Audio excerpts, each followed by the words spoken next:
Just a short video showing a walk around and some of the things you would typically check and do when you buy one of these used.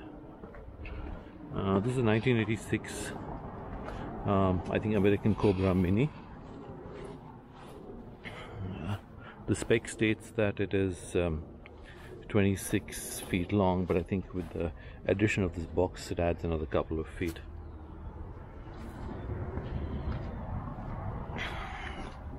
So let's start under the engine. Some of the things I would recommend you definitely change. So when you look here, you have a bunch of belts. That's the very first thing I would change. Your rotor here, so underneath you have the, I forget the technical term, but underneath there's a thing which rotates and touches all the points to transmit current to the spark plugs. That's something which fails or gets old, pretty cheap part. These wires which go to the spark plugs, those I would recommend you change. I would recommend you change the spark plugs as well. Further down, ignition coil. It's I think a $15 odd part. Highly recommended. I found a big difference in replacing this on a vehicle which had only on 40,000 miles. So cheap part. Try to get a good branded one, not a local brand. It is worth the extra $5-10 you would spend. Other things I would tell you here is, as these vehicles age, you do have rust, and you can see this is black. This is all rusted, surface rust, but surface rust eventually will become worse. So you have this rust prevention or rust conversion paint. So these are actually 3 coats in. So you do 1 coat, wait for some hours, do the 2nd coat, and then give it another day and do a 3rd coat, and it turns the rust black. That actually will help your truck last longer. Same thing, any part I see having rust, so I do say I've missed something down there. I will tackle it now, but it will convert all rust to a non-rusting oxide. Specifically look under the battery locations. I've removed both the batteries because I'm going to work on the air conditioner. The other things to check here is, look at all the rubber components, because that's what normally goes bad after a couple of years. Look at the rubber hoses that go to your wipers, any rubber components which are bringing fuel to your carb, and more on that underneath the cap. But check your radiator, make sure the cap is good. That's something else you may want to look at. Again, a cheap part, just replace it over time. These have a valve which lets them blow at around 13 pounds of pressure. If it goes bad, you can have a catastrophic failure somewhere in one of the hoses. You don't want that. You would rather want this to vent out than something major to blow. So look at changing this. I've not done it yet, but that's something I really need to. Radiator hoses, upper and lower, that's another thing I would definitely encourage you to look at. This side is the house battery, and you can see these connections are pretty terrible. Thankfully these are pretty short connections, maybe a couple of feet each. These have degraded. I've already got replacements. I will definitely replace them in this session which I'm working on. This session, of course, I was going to work on batteries, but sorry, not batteries, air conditioners, but I will tackle that as well.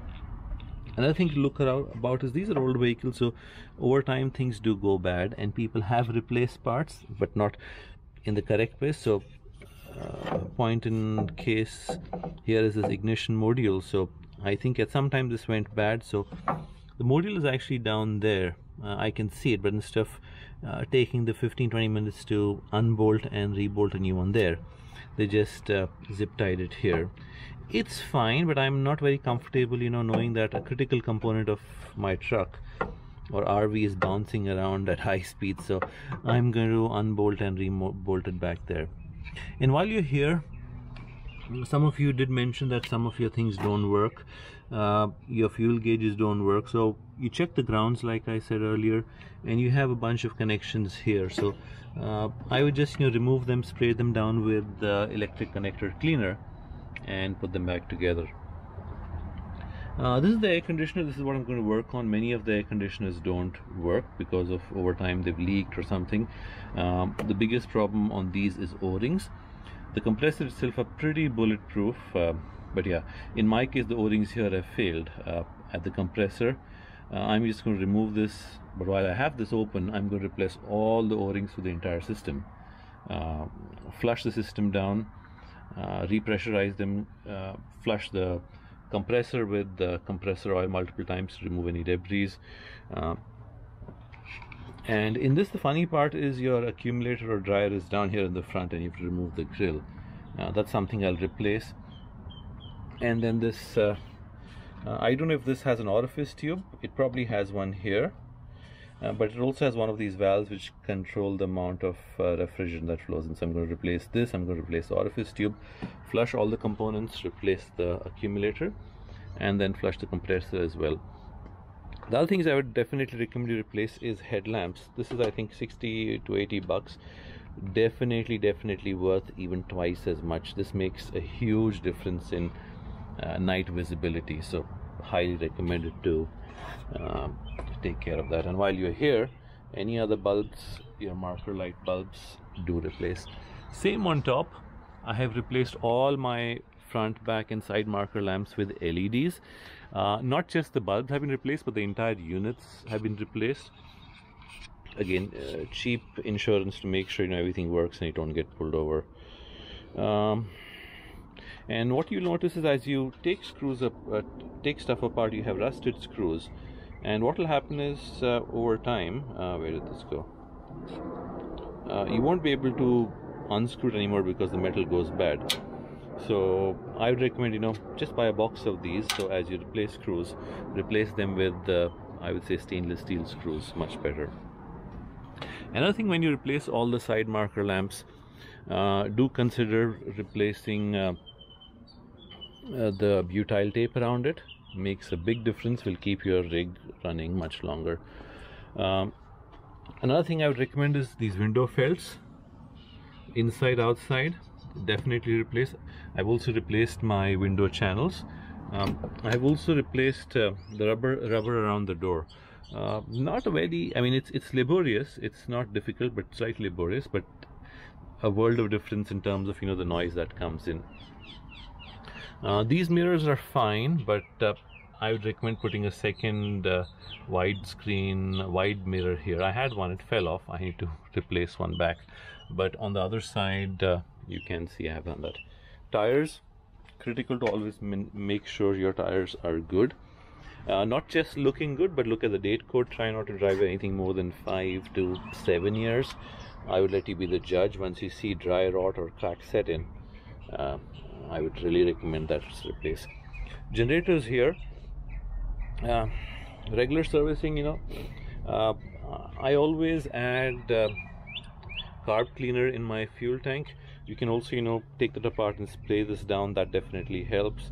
Seafoam will help if you've not used in a very long time, but even if your rig is standing, I would recommend you run your generator and your truck at least 30 minutes a month. It keeps fuel flowing and doesn't let any varnish build up.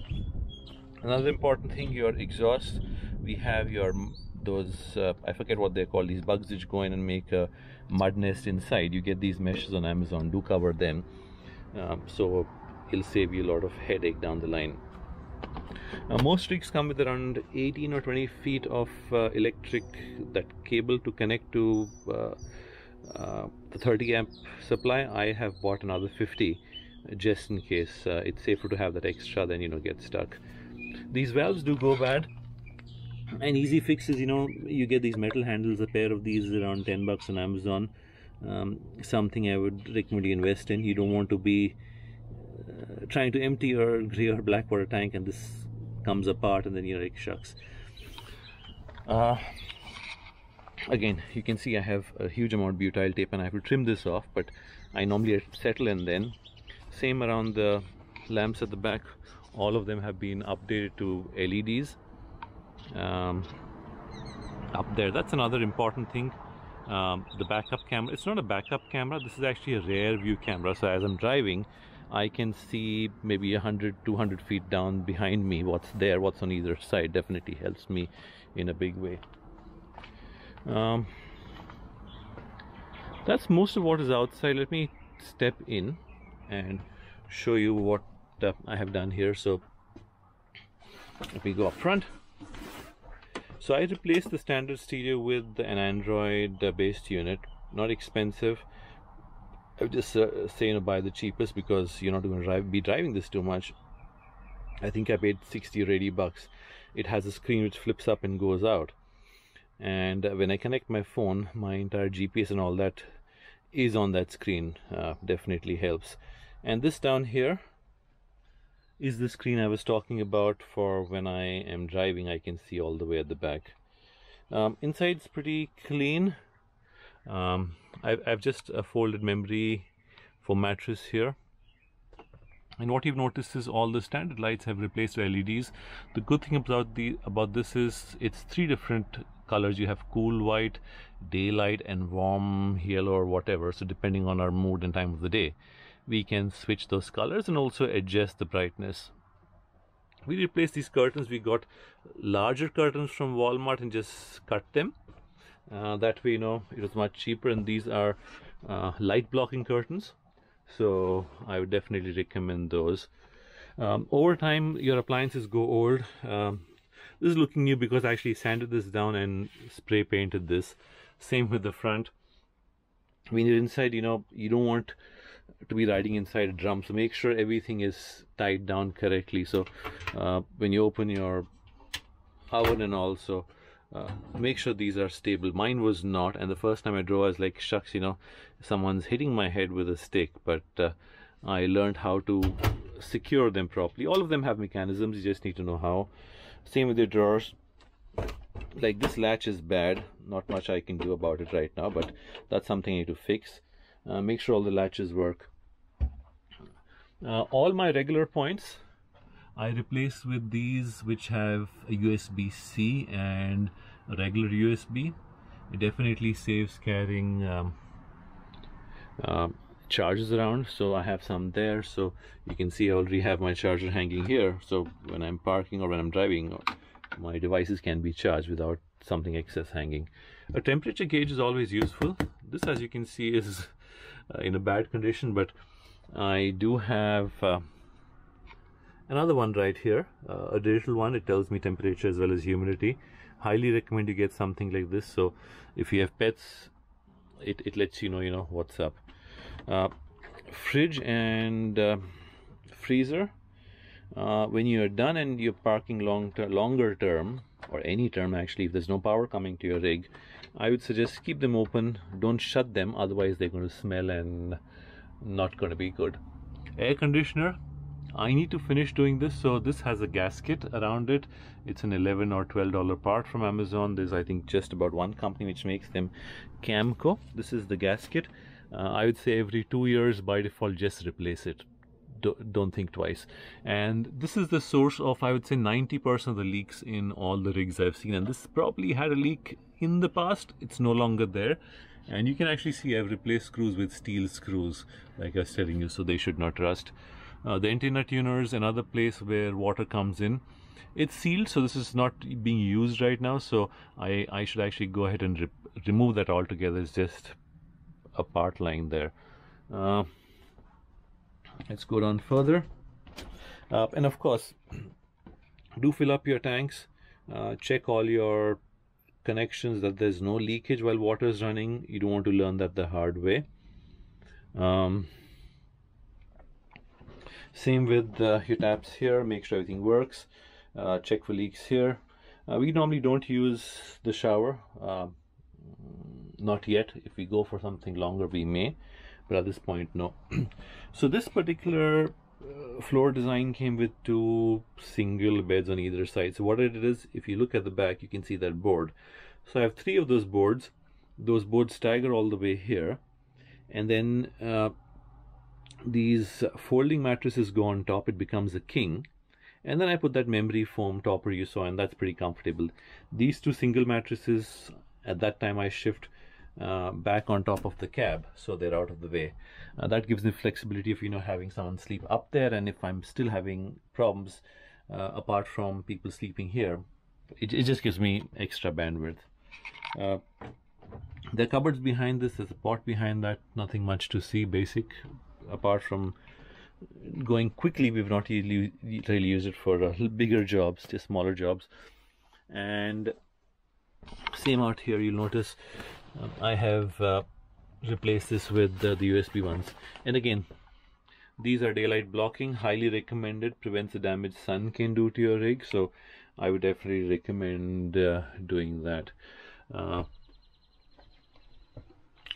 And apart from that, what I've done is, because these rattle, so you'll notice on all these doors I have these sort of rubber bumpers, which even if the doors rattle, it's not a noise.